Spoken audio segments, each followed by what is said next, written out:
Summer and all things patriotic just seem to go together, so today I'm going to take a few things I picked up at the Dollar Tree and make a sign for on my porch.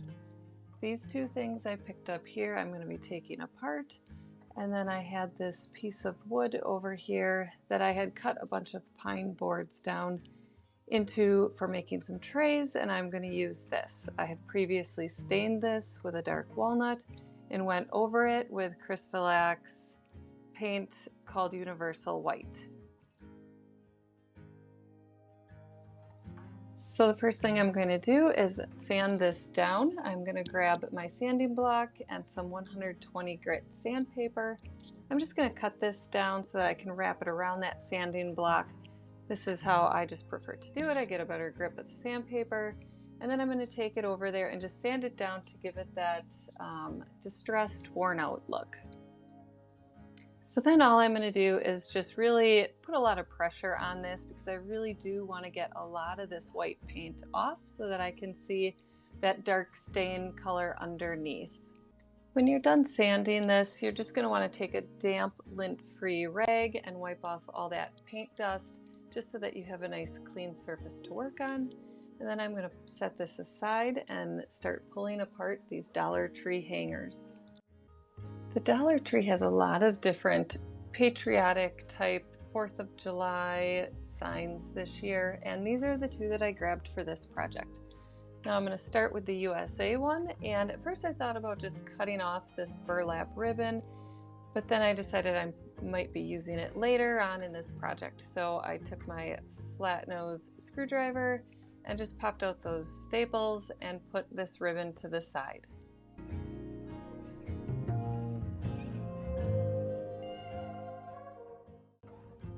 And for this piece, it was super easy just to pop off this tape and ribbon. There was a little bit of glue residue on the backs of these, so I just went ahead with that same sandpaper around my sanding block and just sanded off the backs. I knew that these papers on the front were going to be a little more difficult to peel off, so I just left them the way they were since they were going to be completely hidden. And now for the fun part. This paper on this USA sign, these little wooden, whatever type of material you want to call it, was not easy to get off. This stuff was kind of a pain and it took me a long time. In the end, I ended up getting off as much as I could, and then I took it and yes, you guessed it, I hit it with the sandpaper. That just kind of flattened it all off, and I really didn't want paper peeling up underneath the paint when I was done with this, so I really wanted to get off as much as I could. Unlike these square pieces, I could not just flip these over and use the back because the S would have been backwards. There was no good way to turn that around. Hey, if we haven't met yet, my name is Sarah and I love doing all the crafts, whether it's these Dollar Tree DIYs for making fun things out of other things you can pick up at the Dollar Tree, or making crafts with my Cricut, or even making custom tumblers and keychains. I just love to do all the things. So go ahead and subscribe so that you don't miss out on what we do next. So here, after I laid out where I wanted all the pieces to go, I grabbed that top square and am painting it blue.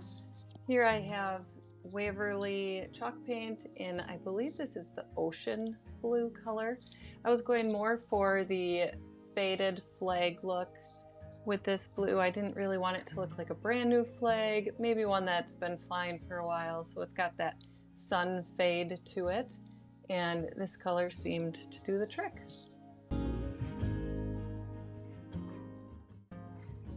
For the bottom two squares, I'm going to paint these white, and here I have Anne Sloan chalk paint in white. It's just what I had on hand, so that is what I am using. And I just go ahead and give each piece of these a good coat all along the sides and the top. I'm not too concerned if it gets complete coverage because, like I said, I wanted to go for more of the worn out, faded flag look. So I'm just going to cover up both of these. Now as I finish up these white pieces, you'll see the USA letters suddenly just turn brown. I totally forgot to record what I did here. So as you can see, I have a container of stain that is dark walnut, and I ended up going over that later. As you can see where those parts of the paper didn't come off, it doesn't look good. So I set those aside for a while and went and put a second coat of this blue paint on, and then I will move on to the white pieces. Now back to the white squares. I'm going to take some painter's tape and mark off where I want my red stripes to go, or rather where I don't want them to go. I want to keep those parts white, so I'm going to use a little piece just as a good marker between my strips. And then I am actually going to go over all of this one more time with the white paint. Hopefully that will help with the red bleed underneath, and then I will continue on with the red paint.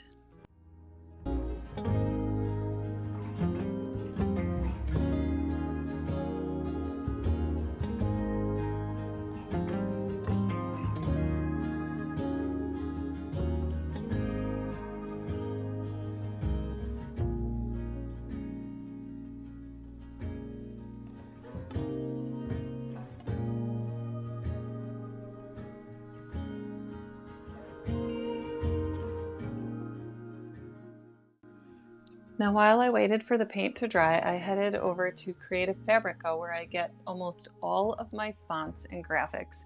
And I found a graphic that was specifically made for like porch signs. And this one I found is, it says Home of the Brave, and I thought that was perfect for this USA sign.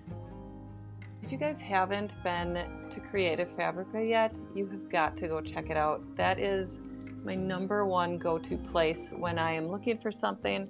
Oftentimes I will take several different graphics into Canva and create something completely different, and then I take it over to my Cricut design space where then I can cut out my design.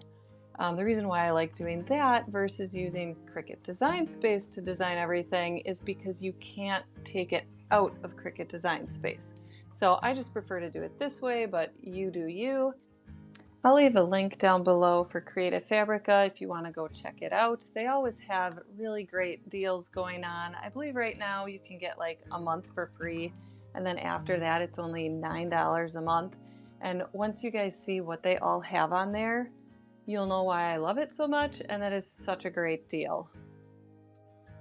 And here I also cut out some white stars, and I'm using my paper transfer. It's just less sticky so that it doesn't peel up the paint when I take it off. And I'm just going to randomly kind of place these on here where I think it will work. They will be covered up a little bit by the U, but I'm okay with that. And then I'm just going to attach these down.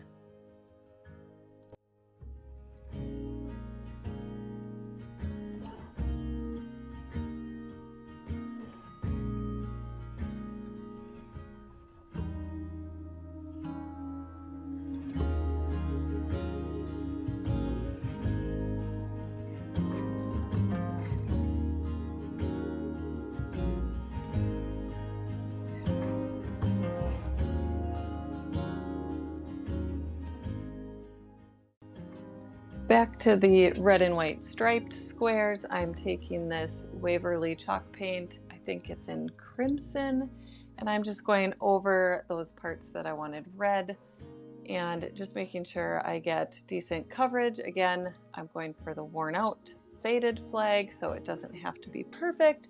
And I am going to peel these up pretty quickly just so that the paint doesn't stick to the tape and then rip it off funny. As you will notice on one of them, I do get a little tiny bit of bleed, but I can fix that pretty easily just by going over it with some white paint again.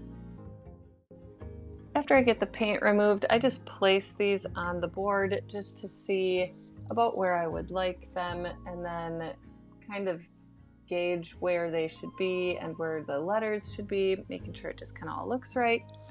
And then I decided this needs a little bit more dimension to it. So I grabbed a box of those tumbling blocks from the Dollar Tree, and I'm just going to put a few of these underneath the blue and white one and the bottom red and white one, just to give it a little height and make it kind of pop out a little bit more.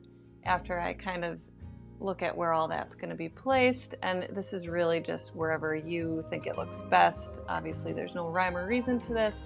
I just move all this back to the side so that I can now go ahead and place down the vinyl for my stencil of Home of the Brave.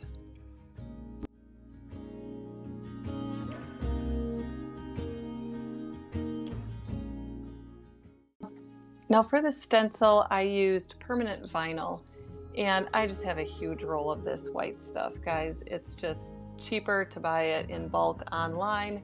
And I take some more of that paper transfer tape, and I'm going to stick this down to the board.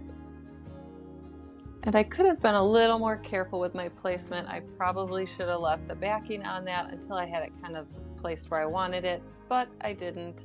And it's a little bit crooked, but that's okay. I'm fine with it. It's just for on my porch. And then I carefully peel off this paper transfer, and it all comes off pretty quickly and easily, and it's not peeling any of that paint from underneath, which is why I use it. I make sure that I burnish this down good, and then I use this clear spray paint to seal it so that it doesn't get any bleed with the paint underneath.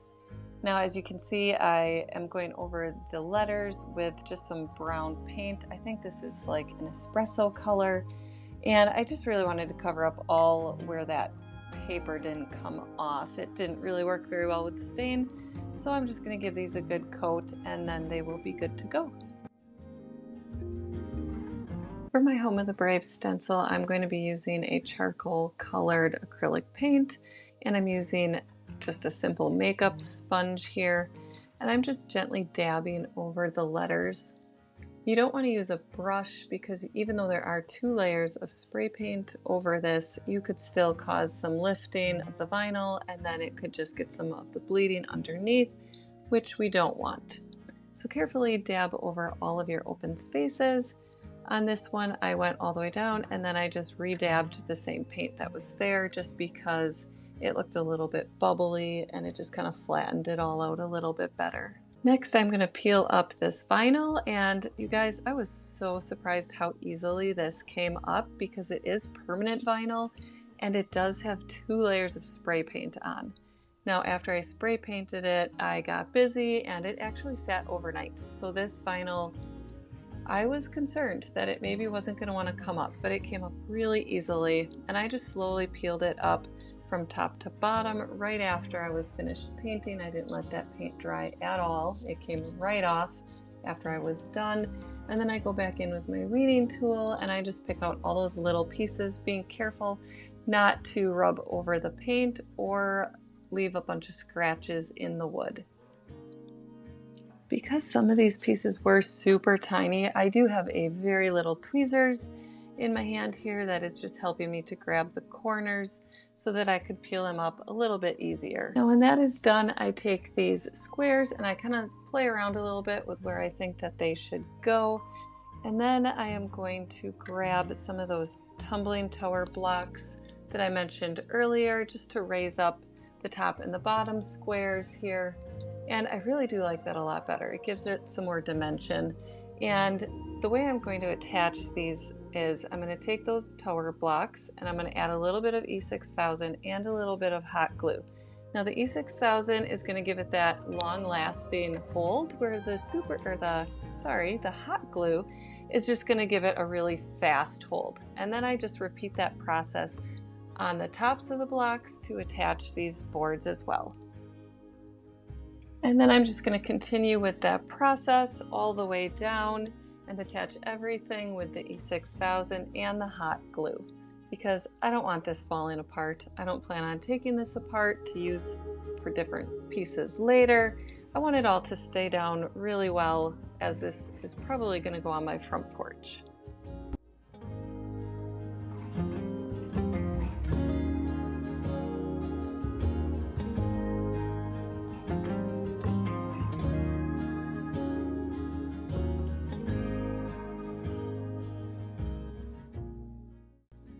And again, with these letters, I'm going to do the exact same thing. Now, I probably didn't need to go all the way up to the corners as some of them just hung over the edges, but that's fine. Whatever. It worked really good, and these things aren't going anywhere. This sign is almost done, but we are going to pull it together with just a messy bow. So I found this pack of ribbon at Michael's, and I think it was even like half off already for the season. And I'm just going to grab some random pieces here from the red, white, and blue and just stack them up on top of each other and just really play around with this until it's something that I like. There is no rhyme or reason to this. Like I said, it's a messy bow. You just kind of keep going until you're satisfied.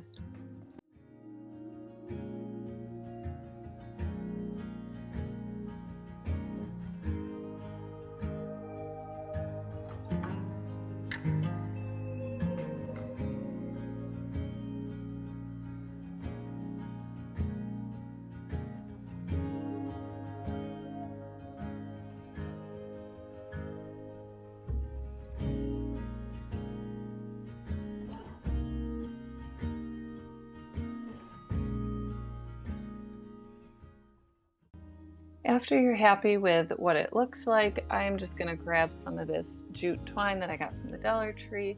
I'm going to give it a couple wrap-arounds here, and then I'm going to tie it off in a little tiny knot, and I'm going to secure it with some hot glue.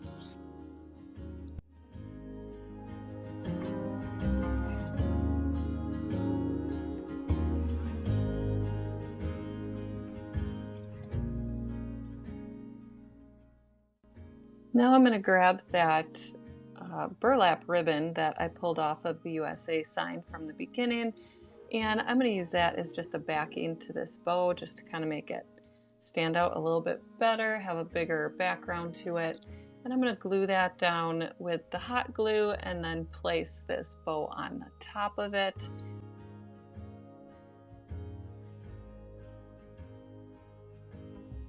When this is attached with the hot glue, I'm just going to go around with my scissors and clip off any of the weird looking ends and just kind of play around with it until I'm satisfied with the way that it looks. And there you have it. I think this turned out really cute, and as much as I want to put it on my front porch, I think I might sneak it onto my cousin's porch, because if anyone is brave, it is him. He is former Navy, current police officer, and a volunteer firefighter. So you guys, he has done it all, and I'm just super proud of him, and I love just gifting the little things that I make, and I'm pretty sure this would make him and his family smile and be super happy.